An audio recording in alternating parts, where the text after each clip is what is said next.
Hello guys, welcome back to the channel. I just hope that you're doing fine wherever you are today. There is a couple of concerns that I think sometimes we need to sit down and have discussions about them. In as much as they might be uncomfortable to other communities, but it is for the good because everyone needs light. Everyone's need to be illuminated. Everyone's needs to know the truth.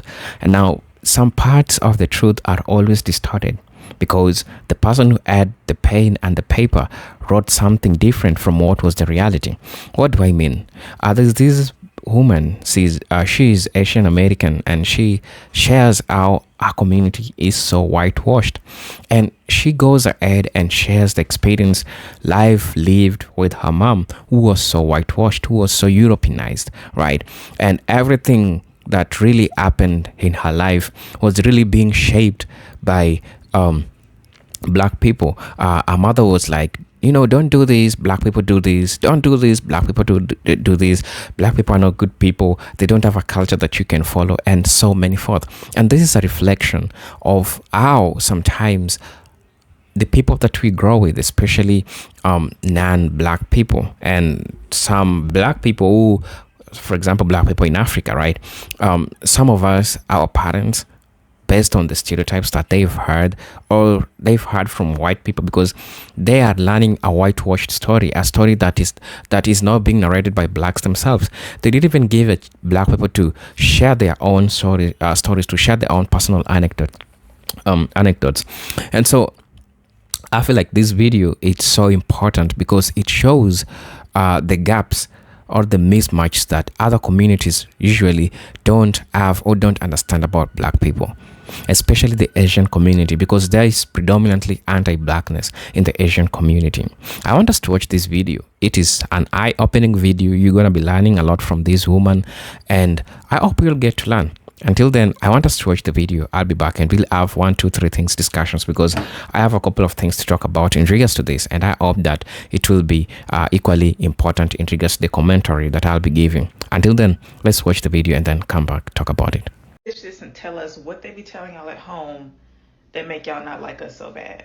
So you already know a lot of what my content covers, like racial triangulation, the model minority myth, Asian businesses in black neighborhoods, affirmative action, and so on. As for what I was told in the home behind closed doors when I was growing up, that's not the most fun trip down memory lane, but I always like to be honest about acknowledging anti-blackness among Asian Americans, especially when the call was coming from my own house, so here we go. I first became aware of my mom's anti-blackness when I started kindergarten, and it mostly centered around avoiding interactions with black people and not allowing me to be exposed to anything that she considered black culture. So if we were walking and she saw a black person, she would pull me closer to her. If we were in the car in a parking lot and saw a black person in the parking lot, she would make a point to lock the doors, and I wasn't allowed to listen to rap or Michael Jackson or Tina Turner. And she was hypocritical about that because I wasn't allowed to listen to Cyndi Lauper or Madonna either. She would call it trash music and say that it was going to be a bad influence. But if it was a white artist, it was not racialized. It was only when it was black artists that it was racialized. And another thing that I think is kind of typical is, as a musician, there were a lot of black artists whom she respected and enjoyed, but she would always say that one black artist is the exception, the rest are bad influences. When I went to school, if I came home and said I made a friend, her first question would be white or black. And that drove me nuts because in preschool, I dealt with a lot of bullying and discrimination because of being Asian. So it didn't make sense to me that she wanted me to turn around and do that very same thing to my black classmates whom she knew nothing about on the basis of their skin color. And when I wouldn't stay away from my black friends, she would resort to making up justifications as to why it was harmful for me. She would say they're going to hurt me and they're going to be a bad influence because they fight and they swear and they're not good students. And of course, none of that was true. And in my household, it was not physically or emotionally safe to voice your opinions, but about that I would, because it literally angered me. And then she would resort to physical violence. And that sealed the deal in my mind that prejudice is purely irrational because none of her claims had any basis in reality, and that's why she had to resort to physical force. Unfortunately, I think that when parents resort to intimidation and violence to instill prejudice in their children, a lot of times it works. But I was very lucky because the principal of my elementary school was a black woman who implemented a program called Students Educating Each Other About Discrimination. And that wasn't centered on racial discrimination, it was about discrimination in general. But in that program, we learned to have discussions about discrimination and to identify it and disrupt it. which at that age just means if you witness discrimination, say it's discrimination and articulate how you know that it's discrimination. So from learning that very powerful tool at school, I was able to identify that what my mom was doing at home was wrong. Additionally, the principal was a Black woman, so I had a Black woman in a position of leadership as a role model. And in my school district, she wasn't a token. They really valued Black leadership, from teachers to administration, guidance counselors, all the way up to superintendents. And so I was surrounded by Black role models who made me see that reality did not line up with what my mom was trying to teach me. The straw that broke the camel's back was sometime around the ages of between 7 and 9. I was planning a birthday party, and I told my mom that I want to invite my friend Keisha, which I knew was going to be an issue, but I thought I would try. And she said no, and I said, fine, then I don't want to have a birthday party, and she made me have the birthday party. So now that felt like that's not only cruel to me, but that's cruel to my friend Keisha, whom you don't even know because you refused to meet her. Shortly after that, we were walking in the mall, and my mom did this thing that she often did, which is she sees Black people minding their own business, and under her breath, she mumbles a derogatory term in Chinese for Black people. And I remember I pulled back on her hand and faced her, and I said, they are not doing anything. You don't know them. The next time you do that, I am going to go up to them, and I'm going to tell them what you said. And believe it or not, the fear of exposure by me actually made her tone it down, and she stopped doing that in public. Fortunately, my mom did not live and die that way. In later years, she came around to seeing and later openly admitting how wrong she was. In her older age, one of her best friends really was Black, and my mom admitted to her friend what her previous attitudes had been and why. And from those conversations, I was able to gain some insight as to what my mom's motivation was for her anti-Blackness. Because I think most people feel, since Asian Americans also are harmed by white supremacy, how does it make any sense for Asian Americans to be anti-Black? My mom spent most of her young life in Hong Kong when it was under British occupation, and then in the 1950s, she came to the United States when she was 16 years old. Generations before my mom, her family had been living in and doing business around Shanghai, Hong Kong, and Macau, which were French, British, and Portuguese occupied areas. So she was heavily indoctrinated into anti-Blackness in Hong Kong, where she had no exposure to Black people that would have shown her a different reality. And furthermore, what she was indoctrinated into is the idea that an Asian can elevate their status in white spaces by aligning with white supremacy, which includes aligning with anti-Blackness. So I think what my mom was doing with me is that from a young age, she saw that I was having a hard time as an Asian American assimilating. So she felt that if I associated with Black classmates, that would make assimilating into white spaces even harder. And she was concerned that associating with Black classmates would negatively impact my status in white spaces. Well, we all know with me that the outcome was I understand very clearly what spaces I want to be part of and what spaces I don't. So my mom was really proud that she was westernized. She was proud that she spoke English without an accent, that she was very well versed in European culture, and she actually looked down upon my dad for being what she called traditional and therefore backwards. Right, so where was my dad in all of this? My dad grew up in Taiwan, where he had no exposure to Black people, but he also had very little exposure to Western media. I think when he came to the United States, he was a bit uncertain around Black people because of the lack of familiarity and the slight media bias, but it only took a very little being around Black people to see that prejudice is irrational and that it serves a white supremacist agenda that he doesn't want to uphold. As I said before, in my household, it wasn't physically or emotionally safe to voice opinions that differed from my mom, so I do understand why my dad didn't speak up when my mom was being anti-Black. He had a hard enough time keeping my brother and I safe. However, what he would do is when it was just my dad and I, he would make sure to teach me or give me resources about accurate Black history. So for example, a lot of my mom's rhetoric surrounded musicians. So my dad would teach me about Berry Gordy, Chuck Berry, Marian Anderson, Jesse Norman. If the claim was that Black people don't value education, he would tell me about Black scholars, academics, and scientists, and so on. So that, in a nutshell, is what I was told at home behind closed doors when I was growing up. I find that a good way to help people who have a different lived experience than you exercise empathy for the struggles that you face that they may not be familiar with is to help them understand. And I was hoping that you could help me understand what anti-white racism looks like. Can you tell me about how you don't know where your ancestors came from because they were kidnapped and enslaved? or how you don't know what languages they spoke, what spiritual practices they had, or what traditional knowledge that should have been your birthright was lost, not because they were allowed to and wanted to assimilate, but because their enslavers or residential schools forced them to assimilate. Can you tell me about how your ancestors had explosives tied to them while they were building the United States railroads, and then as a show of appreciation, they were excluded from society for nearly 60 years? And could you tell me about the hundreds of towns that were destroyed, like the Black towns and Chinatowns and Japan towns, all destroyed by the same demographic? Can you tell me about the children who were unalived because they whistled at a woman or because they floated in a lake a little too far past the segregation line? And can you tell me how it was for your parents and your grandparents to be United States citizens who were put in internment camps on United States soil? Can you tell me how it was for your family to live in the back of their store because people who look like you were not allowed to purchase or rent homes? And could you tell me how it was for your parents and for you to shed blood, to be treated as human, as equal, and to be allowed to simply share the same space as other people? Can you tell me about the conversations that you have to have with your children about police interactions?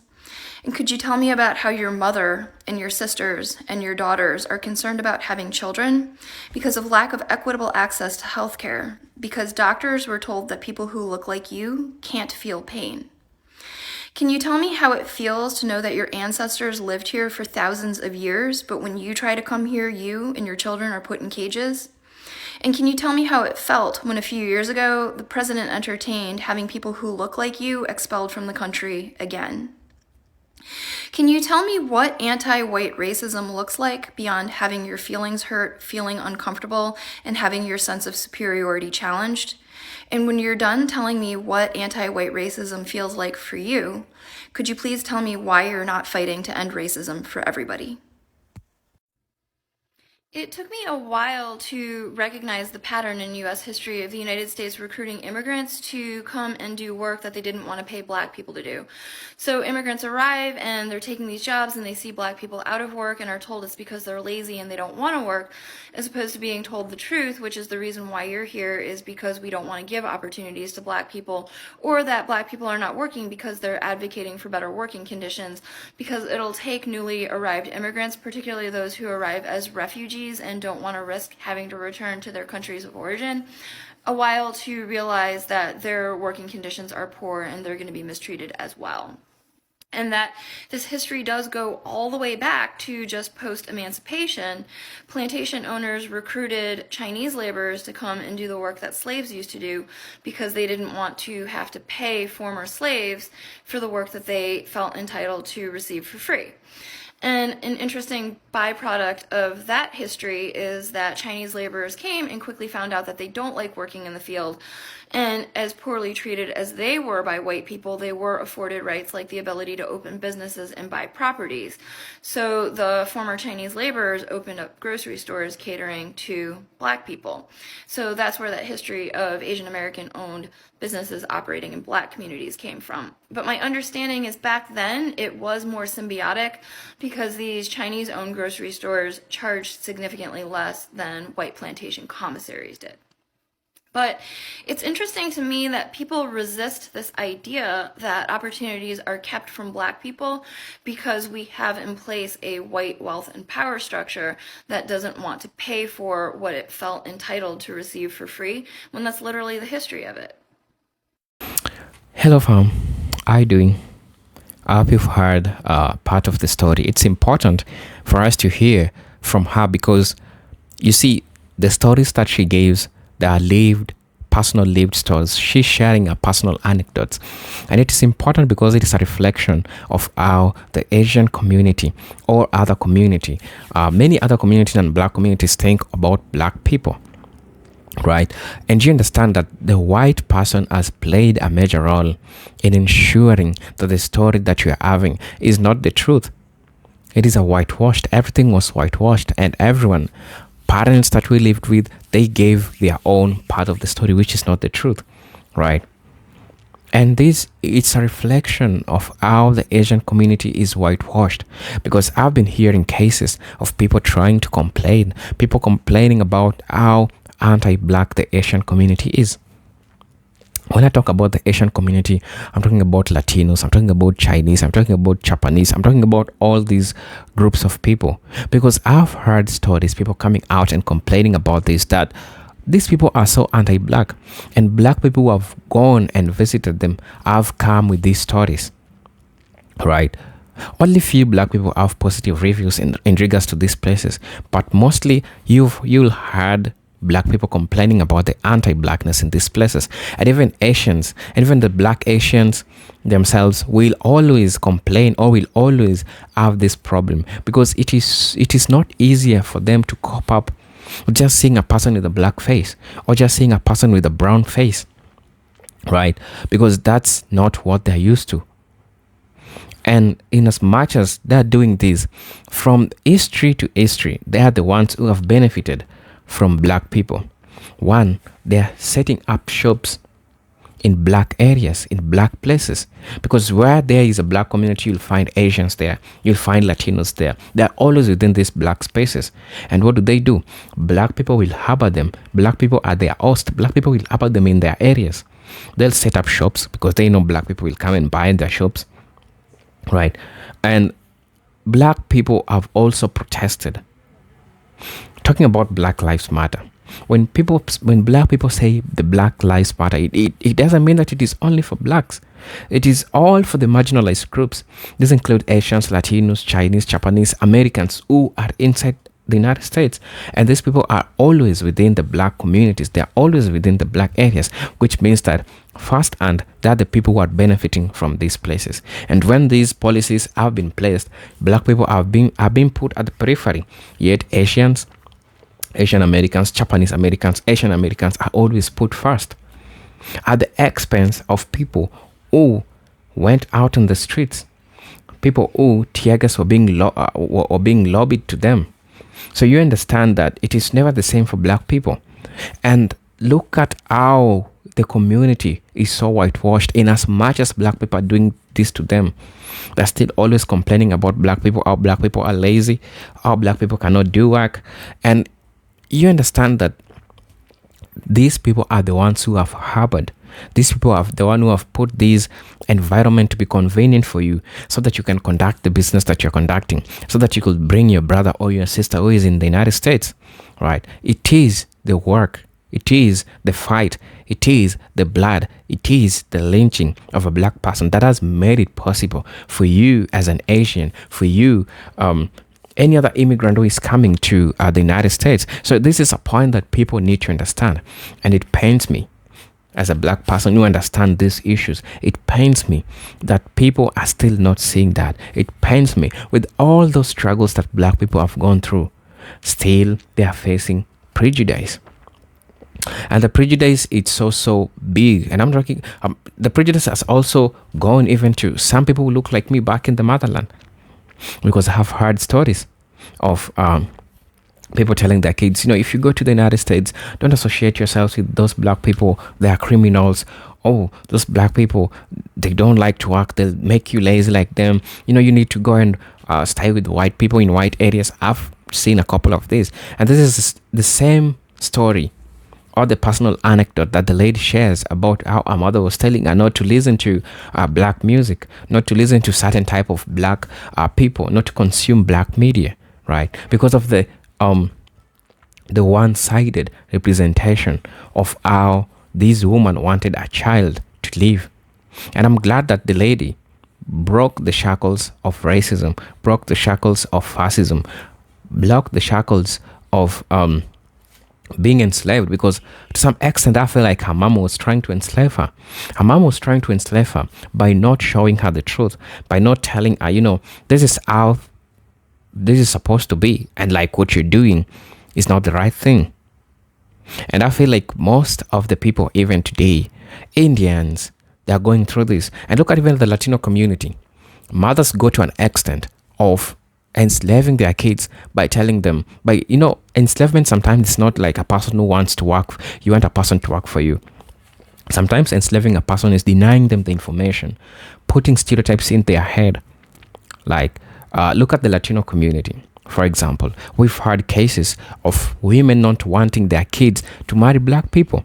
Why? Because they'll bring a black child, and a black child to them is some sort of sense is like a curse to the family. It's like somebody who is an outcast, and if you do that, they're done with you. And this is what they're trying to do to black people. This is what the image that they're trying to give to black people. And look at different communities. People are always trying to put themselves within the struggles of black people. And I'm not talking about Asians. I'm talking about other groups like the woke group, like all these groups, LGBTQ, name all of them. They're always trying to pin their agendas within the black people. When the black people carry the placards going outside, they're always trying to pin themselves down. And this makes people misunderstand black people, right? This group of movement of white people, this makes it so hard for people to understand this movement. And I feel like those are one of the challenges that black people are going through. And so while this Asian woman was coming out talking about this, at the same time, I was really like, okay, now Asian people also thinks about this about black people. If you look at the number of businesses that Asian community are set up in Africa, so many. Look at the supermarkets, hypermarkets. Look at all these restaurants that have been set by these people. I'm talking about Asians, Chinese, Japanese, name all these shops. They have set them up in Africa and some in black communities in the United States. While if a black person goes to these countries, it's a different story. I don't know if black people have the power to set up business the way they're doing this here. And what does this mean? This means that we as black people, we take our own people for granted. Because we don't promote, we don't buy from our own. We believe that our own is not right, but the others is right. So we also need to think about that while watching this video. And a lot of questions struck me. What if we stop considering other group of people? What if black people could just put themselves way ahead than other people? Because other communities are putting us last. They're not considering us. They're putting themselves before black people. Right. And so while we're talking about these topics, it's always important to reflect them in that perspective. We ourselves have taken ourselves for granted. We have given other groups way past as compared to us, because while black people carry the placards protesting, they're not always protesting for themselves. There is always a group of people who will sit by side and benefit from it. I'm talking about affirmative action. I'm talking about look at the civil rights movements. Look at the education that black people have fought for the marginalized communities. It is always the black voices. It is not other groups. It is a few couple of other races, but it is always about the black voices. What does this have to tell you? This tells you that we are living in a society where people will sit at the periphery and wait for black voices, and then come after the voices have been heard and benefit from the voices of, black people. And so it is at this point that you as a black person need to fill the cup of your fellow black person, because these people, they don't give a damn thing about us. They don't care about us. They've never cared about us. They only care about us when it benefits them, when it only matters to them, when there is something that they're going to get out of it. But like genuinely, I'll say no. Only for few people who understand history. Only for few people that understand really the struggles that black people have gone through all over the history. And it is for the good that it is at this point that you need to know, like right now. So tell me what you think about this video. These are Presenter Jintek Stories, and I'm hoping to see you in my next video. But until then, I'm hoping to see you if you're okay. Peace, love, and harmony. Salute.